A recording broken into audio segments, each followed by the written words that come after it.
Om Swastiastu, salam harmoni. Perkenalkan, saya Nima Delis Mayanti, mahasiswa S2 Pendidikan IPA Universitas Pendidikan Ganesha Singaraja. Pada kesempatan kali ini, saya akan memaparkan terkait mata kuliah Filsafat Pendidikan, yaitu menganalisis filsafat pendidikan sebagai studi teoritis dan juga studi praktis. Pernahkah kita berpikir mengapa sebagai guru atau kita bisa biasanya melihat rekan-rekan guru memiliki cara mengajar yang berbeda-beda? Biasanya ada guru yang memberi banyak latihan soal, ada yang sibuk berceramah, dan ada pula yang mengajak siswanya membuat proyek nyata. Sementara itu, di dunia nyata, siswa lebih banyak dituntut untuk kreatif, kritis, dan mampu untuk bekerja sama. Nah, adapun pertanyaan-pertanyaan yang kita ajukan tadi yang ada muncul dalam pikiran kita, semuanya sebenarnya berakar dari filsafat pendidikan. Nah, filsafat pendidikan ini menjadi dasar dalam pembentukan pemahaman kita tentang tujuan pendidikan, peran guru, sehingga menentukan arah kurikulum. Meski sering dianggap abstrak, hanya teoritis, filsafat pendidikan sebenarnya hadir dalam praktik persekolahan atau dunia pendidikan dalam kehidupan sehari-hari. Nah, melalui presentasi ini saya akan berupaya untuk menjabarkan bagaimana filsafat pendidikan berperan secara teoritis dan juga secara praktis. Di sekolah, pembelajaran masih banyak berpusat pada guru atau teacher center dan orientasinya lebih banyak kehafalan serta mencari nilai melalui ujian. Akibatnya, dalam proses pembelajaran, siswa cenderung pasif, kurang kreatif dan kesulitan dalam mengaitkan ilmu yang dipelajari dengan kehidupan nyata. Padahal keterampilan abad 21 yang menuntut adanya 4C, yaitu critical thinking atau berpikir kritis, creativity atau kreatif, collaboration atau kerjasama, dan communication atau berkomunikasi sangat dibutuhkan. Dalam konteks tersebut, filsafat pendidikan akan memberikan arah dan menjawab pertanyaan mendasar. Apa sebenarnya tujuan pendidikan? Bagaimana pendidikan sebaiknya dilaksanakan? Dan apa saja yang ingin dicapai dalam proses pendidikan? Dengan filsafat pendidikan, praktik belajar jadi memperoleh makna dan relevan dengan kehidupan sehari-hari. Nah, kita akan mulai dari analisis teoritis filsafat pendidikan. Adapun definisi analisis teoritis dari filsafat pendidikan adalah suatu kajian teoritis atau kritis terhadap prinsip-prinsip, konsep, dan aliran filsafat yang membentuk dasar pemikiran pendidikan. Menurut Ornstein dan Hankens tahun 2017, analisis teoritis menekankan pemahaman tentang hakikat belajar, cara memperoleh pengetahuan, dan nilai yang ingin dicapai, sehingga guru memahami alasan di balik setiap praktik pembelajaran yang dilakukan. Nah, jadi ketika guru mengajar itu tidak hanya melakukan proses, tetapi harus ada landasan. Nah, filsafat pendidikan inilah yang merupakan landasan apapun tindakan yang dilakukan oleh guru dalam melakukan praktik pembelajaran. Nah, adapun manfaat dari analisis teoritis ini yaitu memberikan kerangka berpikir dalam merancang kurikulum, strategi pembelajaran, rencana pembelajaran apapun yang dilakukan oleh guru, kemudian membantu guru memahami alasan filosofis di balik metode dan pendekatan tertentu yang diterapkan dan memfasilitasi evaluasi kritis terhadap praktik pendidikan saat ini. Adapun langkah yang akan diterapkan dalam analisis teoritis, yang pertama tentu saja kita harus memahami teori dan aliran filsafat pendidikan, baik itu progresivisme, esensialisme, perennialisme, ataupun rekonstruksionisme, ataupun aliran-aliran lain yang mendukung. Kemudian mengidentifikasi konsep kunci yang relevan dengan tujuan pendidikan, menilai konsistensi antara teori dan praktik nyata yang ada, menyusun refleksi kritis dan rekomendasi konseptual. Adapun ciri-ciri analisis teoritis, yang pertama tentunya karena ini adalah teoritis, lebih bersifat abstrak dan konseptual, berorientasi pada teori dan pemikiran filosofi, kemudian menilai kesesuaian prinsip pendidikan dengan tujuan pembelajaran. Bentuk-bentuk analisis teoritis dibedakan menjadi beberapa, bisa berupa studi literatur aliran filsafat, lalu analisis konsep pendidikan melalui artikel, buku, dan penelitian, kemudian perbandingan pandangan para ahli.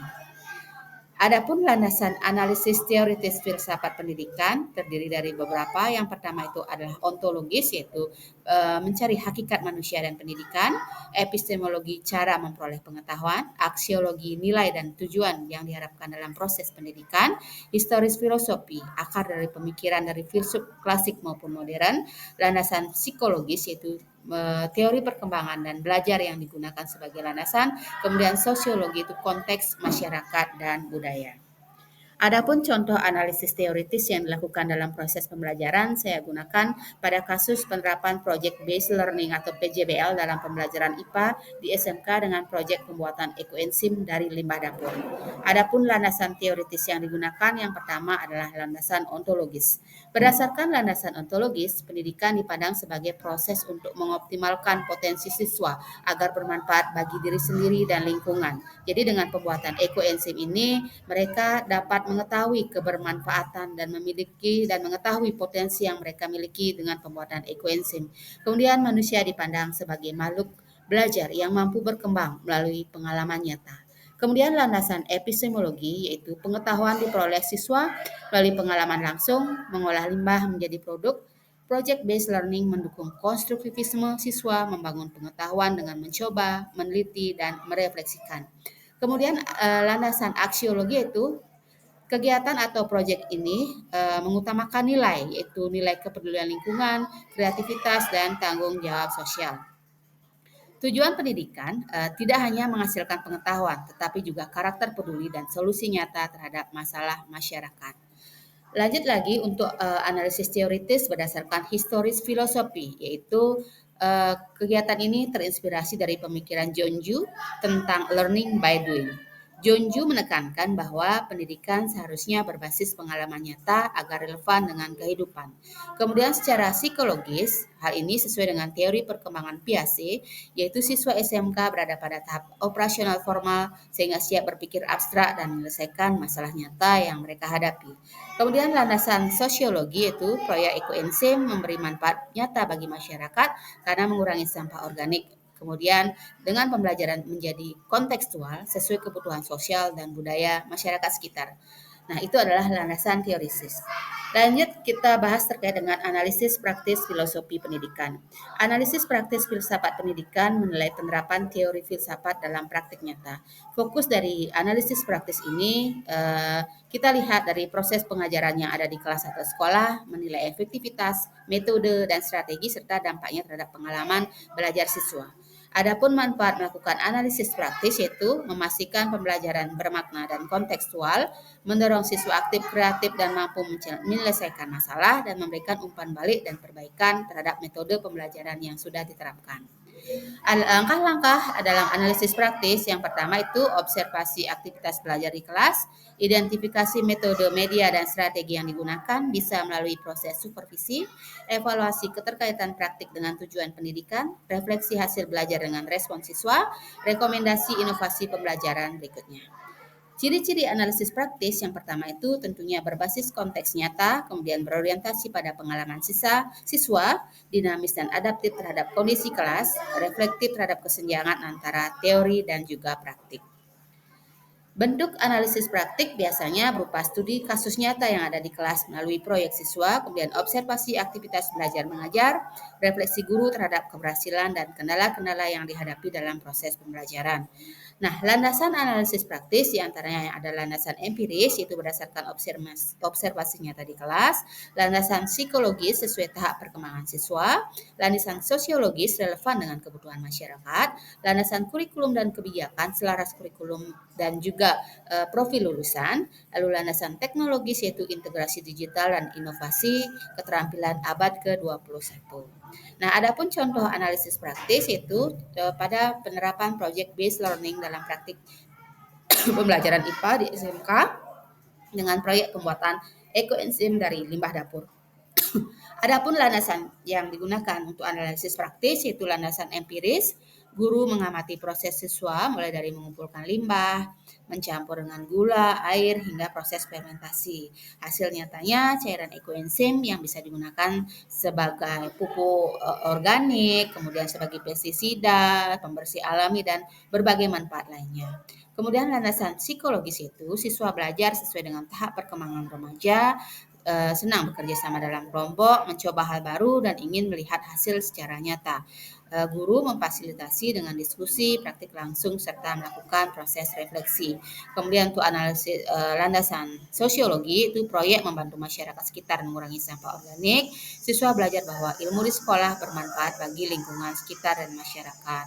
Kemudian untuk analisis praktis dilihat dari kurikulum dan kebijaksanaan atau kebijakan, di mana hal ini selaras dengan kurikulum Merdeka yang menekankan adanya project based learning, mendukung profil pelajar Pancasila atau sesuai dengan profil dimensi lulusan.